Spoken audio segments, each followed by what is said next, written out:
Son las 9:06 de la noche, las 8:06 en Canarias, y a esta hora nos vamos a una de las ciudades españolas con mayor incidencia de coronavirus y con una altísima presión hospitalaria. A todo eso hay que sumar una situación geográfica que en estas circunstancias la deja atrapada. Nos vamos a la ciudad autónoma de Melilla, que es la que tiene también las medidas más estrictas para hacer frente a esta segunda ola de la pandemia. Ahora mismo se ha tomado una medida que creo que va a repercutir un poco en mejorar la cosa. Sí, yo veo que me da la sensación de que se le han ido un poco de las manos. No me gustaría que se llevara al confinamiento total porque sé que perjudica muchísimo y a las personas las vuelve loco también cerrarse en su casa, pero pues no sé, un restringimiento de horas, un horario un poquito bastante más efectivo para todo el mundo. Este verano lo que ha pasado en la hípica, en las casetas de la hípica y en la playa, que yo lo he visto porque he estado allí todas las noches, eso vamos, lo que tenemos no es nada con lo que tendría que ser por culpa de aquello. ¿A dónde vamos? Y aquí en Melilla no hay nada, ¿qué hacemos? Luego el parque, no pueden ir al parque, no pueden ir a Los Pinos. ¿Qué medidas son esas? Las niñas, ¿qué hacen? Se aburren como ostras. Llevo con esta tienda abierta prácticamente un año y no sé si terminaré el año. Anoche no hay nadie en las calles, ya a partir de las 9 ya la gente se está recogiendo a casa y ya no queda nada, así que tenemos unos servicios mínimos destinados para la noche, quedándose dos o tres coches, ya sobran coches y todo.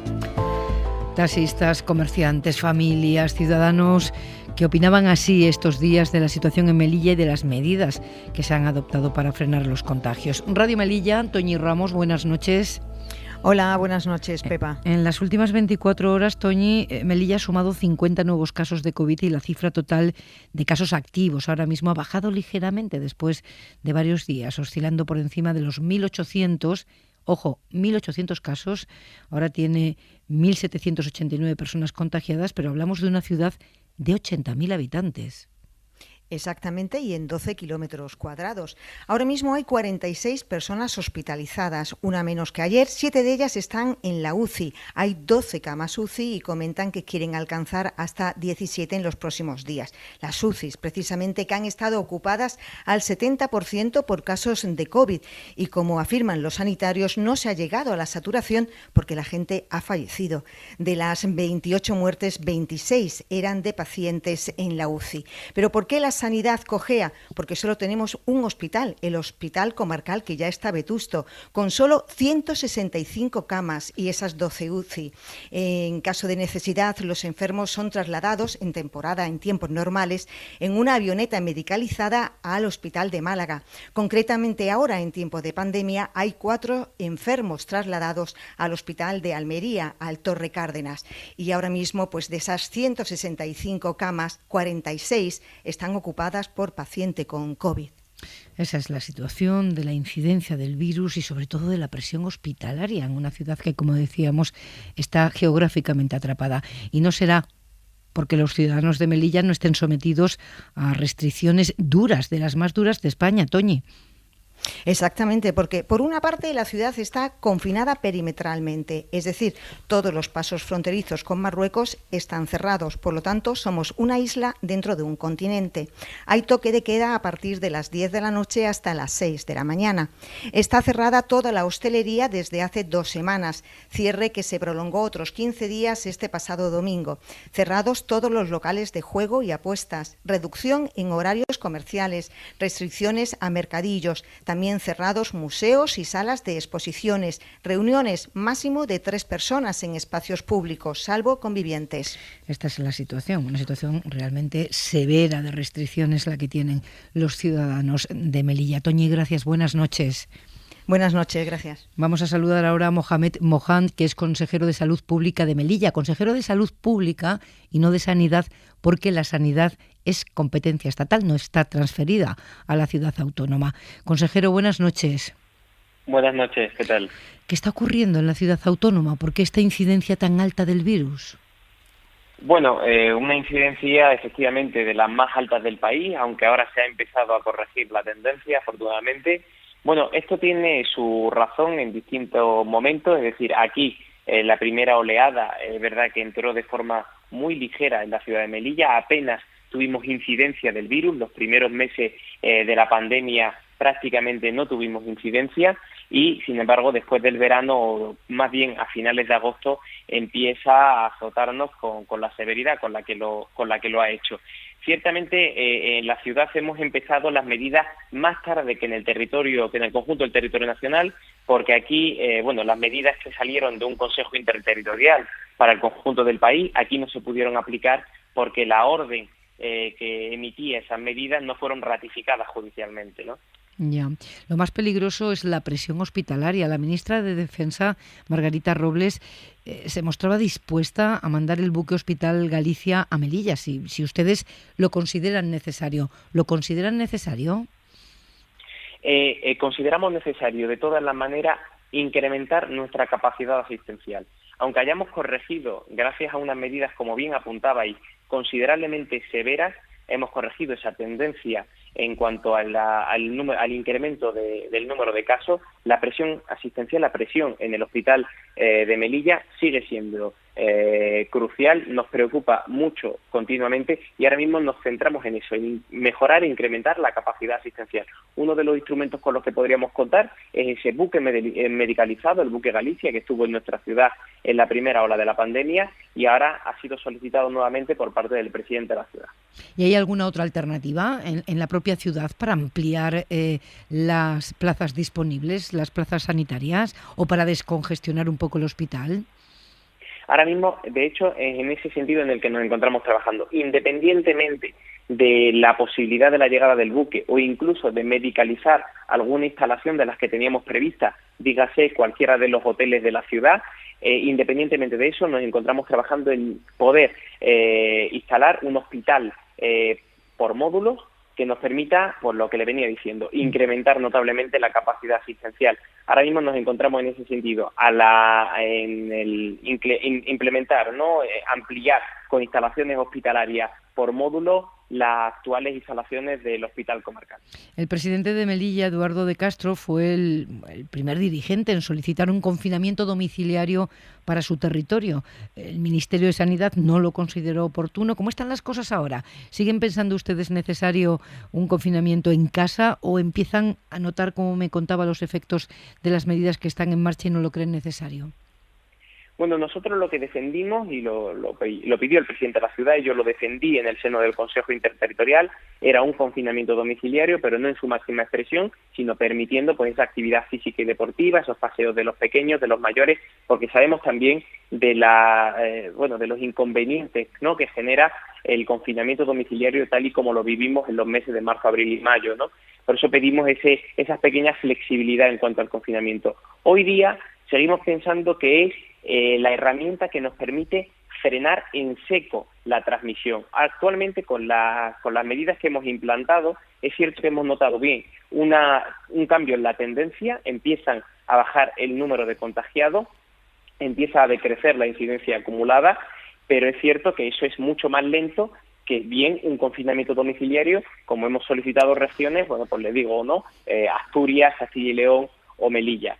Bien, es simplemente la velocidad con la cual podríamos cortar los contagios. Con un confinamiento domiciliario tenemos de forma contrastada que la limitación es mucho más importante y por lo tanto podríamos reducir la transmisión comunitaria de una forma mucho más rápida que con las medidas implementadas, que aunque nos están permitiendo cambiar la tendencia, bueno, pues lo vemos en un tiempo mucho más prolongado. Consejero de Salud Pública, Mohamed Mohand, muchas gracias y suerte. Muchas gracias y suerte al conjunto del territorio nacional, porque es verdad que estamos siendo pues azotados con una dureza importante en esta segunda ola. Está siendo duro, sí. Buenas noches. Buenas noches. La directiva al completo del Colegio de Médicos de Melilla dimitió hace unos días porque todos ellos ejercen su profesión y están hasta arriba de trabajo en el hospital, en la ambulancia. Ahora mismo el colegio oficial está sin directiva, la tiene en funciones, y todos los sanitarios ocupados. Por eso agradecemos poder hablar con uno de ellos, con un sanitario que aspira además a presentarse a la presidencia del colegio que ahora está en funciones, que está vacante. Justo Sánchez Miñano, muy buenas noches. Hola, buenas noches. ¿Qué tal? Usted es médico, ginecólogo, ha estado trabajando en la consulta todo el día, hasta hace un rato. ¿Cómo está la situación en las urgencias y en el hospital de Melilla? Bueno, la situación es una situación, la verdad es que en nuestra profesión siempre se nos enseña que tenemos que desdramatizar, ¿no? Pero desdramatizar no es mentir. La situación en Melilla lleva un tiempo realmente desbordada. Siempre hay discrepancia entre lo que piensan los políticos y lo que pensamos los profesionales, pero es bien sencillo.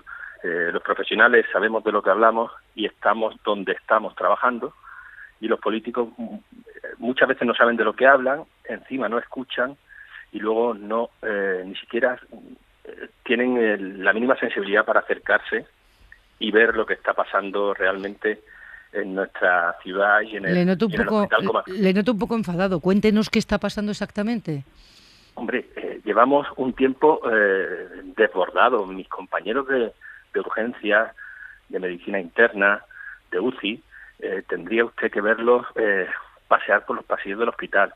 Llevamos muchos meses sometidos a muchísima presión, escuchando todos los días neumonías bilaterales, paciente que va a UCI, insuficiencia respiratoria, no puede respirar, saturación baja.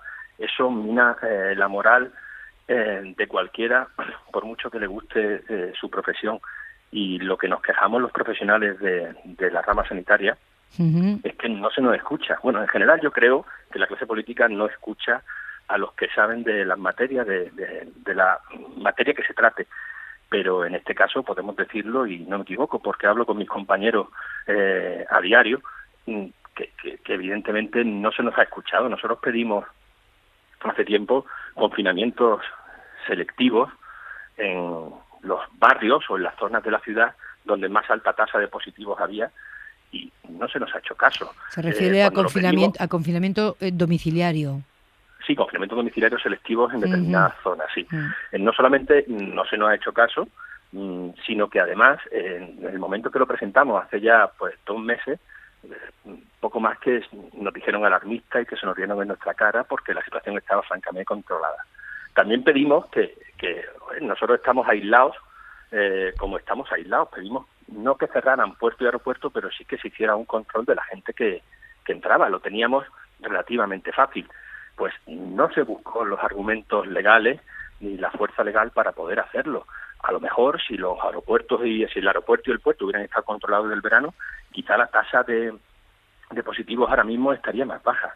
Y luego también hay que apelar a la responsabilidad individual de cada uno. Evidentemente, como en todos los sitios de este país, lo que pasa es que aquí todo se reconcentra más porque somos 12 kilómetros cuadrados, hay barrios en los que no llevan la mascarilla ni en el codo. Señora, bueno, entonces así es difícil controlar. Así es difícil controlar. Ya, ¿qué faltan más? Recursos humanos, digo en los hospitales, en el hospital, no en los hospitales, en el hospital. Claro, pero, ¿qué falta más? Recursos humanos, materiales. Todo, falta de todo, pero no es una cosa de ahora que estamos desbordados. Es decir, el COVID, esta pandemia, lo que ha sido es un espejo que se nos ha puesto delante para ver nuestras miserias, las miserias de nuestro sistema sanitario. Nosotros llevamos pidiendo muchísimo tiempo que mucho más recursos humanos, que cambiaran las tornas en la forma de gestionar la sanidad. Pero todos los ministros que han ido viniendo, da igual el signo, siempre se agarraban, bueno, eso cuando esté el nuevo hospital, y nosotros siempre insistíamos los facultativos que no era cuestión de nuevo hospital, que había que cambiar la filosofía y había que cambiar ciertas cosas antes de que llegara el nuevo hospital. El nuevo hospital todavía no ha llegado, no sabemos cuánto le faltará por diferentes problemas, pero el caso es que al no implementar como pedimos que se implementara, pues estamos, entre otras razones, como estamos, porque aquí ahora mismo tenemos la frontera cerrada, pero durante muchísimos años hemos sufrido una presión asistencial abrumadora por parte de Marruecos, porque se aprovechan de nuestras leyes para presionar nuestro sistema sanitario y llevarnos con el agua hasta el cuello. Es decir, que estaba más que justificado el aumento de los recursos humanos, pero los políticos siempre se agarran alguna triquiñuela, alguna cosa que eso lo hacen muy bien para disfrazar o retorcer la realidad y decir que han hecho esto, que han hecho lo otro. Pero la realidad es la que tenemos ahora. Es un sistema sanitario desbordado y aislado. Y antes de mandar el buque Galicia, me gustaría que le preguntaran al jefe de UCI, al jefe de interna, si le parece bien que ese buque venga porque nos puede servir. Y cuando dicen de implementar medidas y pabellones módulos para poder atender a más gente, me parece estupendo, pero también hay que pensar quién va a atender a esa gente. ¿Tenemos gente para atender a pacientes fuera del hospital? Yo me pregunto. Justo, Sancho, vamos a seguir chequeando opiniones y estados de ánimo en Melilla. Le agradezco que haya estado esta noche en Hora 25. Mucha suerte. Muchísimas gracias. Buenas noches. Buenas noches. Buenas noches también a Carlos Cano, que es matrón del Sindicato de Enfermería. ¿Cómo está? Hola, muy buenas noches. ¿Cómo están los enfermeros en Melilla? Pues los enfermeros en Melilla están bastante mal.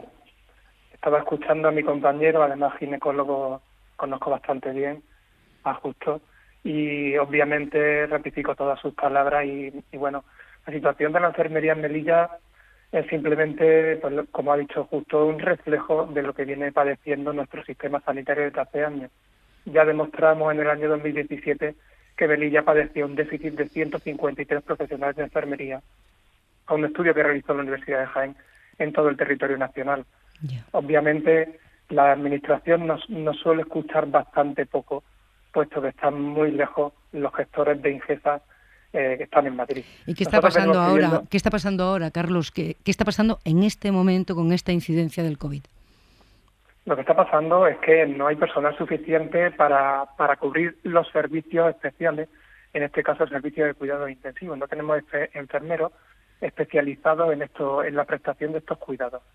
Entonces, pues bueno, nos cuesta mucho trabajo con la plantilla que tenemos, pues dar soporte a las necesidades de la población. Y la administración no nos ha escuchado cuando le hemos pedido que los nombramientos de los compañeros, de los enfermeros y de otras categorías lo amplíe a 6 meses, lo amplíe a 1 año, puesto que muchos de los profesionales que están en Melilla pues han ido a otros sistemas sanitarios, como por ejemplo el Servicio Andaluz de Salud, porque le han ofrecido mejores condiciones laborales.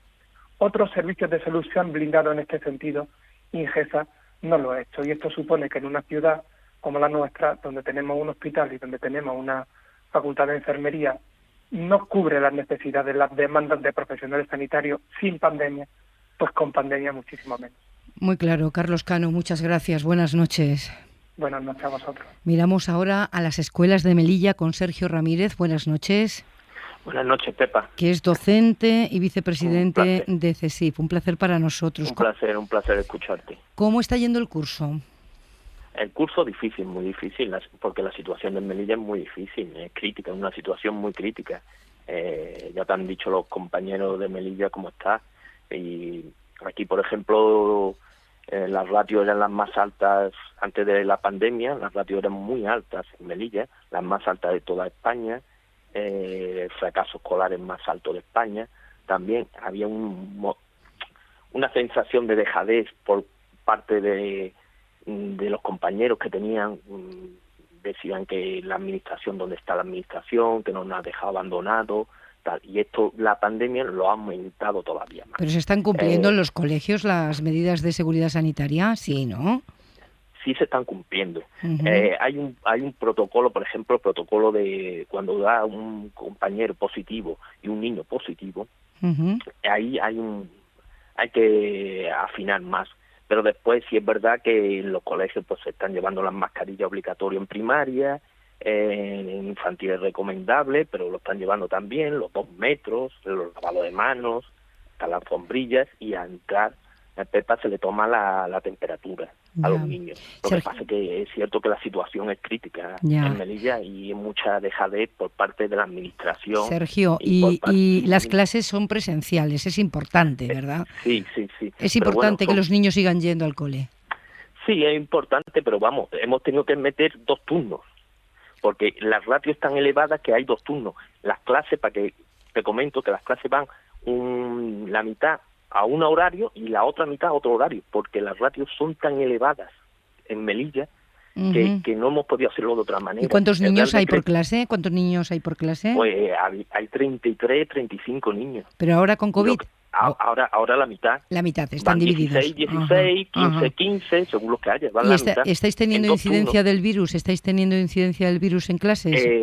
Estamos teniendo clases confinadas, en verdad que estamos teniendo clases confinadas y algunos compañeros, pero claro, es que está tan mal, la situación es tan crítica en Melilla que es normal. Los colegios no pueden ser una burbuja que están aparte. sino los seres humanos pues convivimos y tal, y esto pues lo llevamos es más contagio de fuera a dentro de la escuela. Ya, Sergio, vamos a pulsar ahora cómo está el comercio. Te agradezco que hayas estado en Hora 25 un placer, también. Pepa. Un placer. Un abrazo. Los melillenses suelen aprovechar los fines de semana y los festivos para viajar a la península. La ciudad autónoma ha vivido mucho del turismo que recibe de Marruecos. Eso está cerrado ahora. Enrique Alcoba, empresario y representante del comercio en Melilla, presidente de la Confederación de Empresarios. Buenas noches. Hola, buenas noches. Tienen ustedes una situación complicada, imagino, ¿verdad?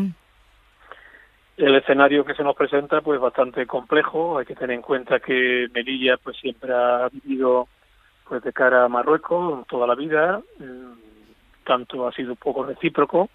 Son muchos trabajadores que vienen aquí a trabajar a Melilla, ellos nos venden pescado, verdura, fruta, nosotros vendemos mercancía, en fin, un poco recíproco. Y claro, desde, digamos, concretamente desde agosto del 2018, en la cual pues Marruecos unilateralmente nos cerró la aduana comercial, que llevaba abierta 60 años. Eso fue un palo bastante duro porque toda la mercancía que documentalmente se vende legal, como cualquier país hace una transacción con otro, y nos lo cerró, ¿no? Y después lo que se entiende por el comercio atípico, que son pues, todo esto mercancías que vienen los marroquíes a comprarla aquí a la ciudad, en bolsas, en las porteadoras y demás, pues lleva también años queriéndolo cerrar. En noviembre del año pasado lo cerró en Ceuta, y este año, pues a raíz de que en marzo se cerró la frontera por la pandemia, automáticamente ya se ha cortado y bueno, somos conscientes de que esto también se va a acabar, ¿no? Ya, ¿cómo está llevando la hostelería un cierre desde hace tanto tiempo, por ejemplo? ¿Cómo está llevándolo la hostelería? Sí, bueno, la hostelería pues lleva casi 3 semanas también. Cuando cerró la hostelería pues habían 700 casos positivos. A día de hoy hay 1.800. Estamos en el ranking un poco a nivel nacional, pues Ceuta y Melilla por encima de los 1.000 cada 100.000 habitantes. Somos una población de 85.000 habitantes. Bueno, no estamos acostumbrados a ver, no en el ranking de arriba, sino más bien en el ranking de abajo, en paro, en desempleo y en muchas cosas negativas, digamos, ¿no? Y bueno, no nos agrada y la situación por el escenario es muy complicada porque no tenemos otras alternativas como pueden tener en la península, pues de, no sé, agricultura, ganadería, minería, industria. Aquí estamos muy limitados, son 13 kilómetros cuadrados y tendremos que buscar pues nuevas alternativas si Marruecos nos cierra las puertas. Enrique Alcoba, mucha suerte y buenas noches.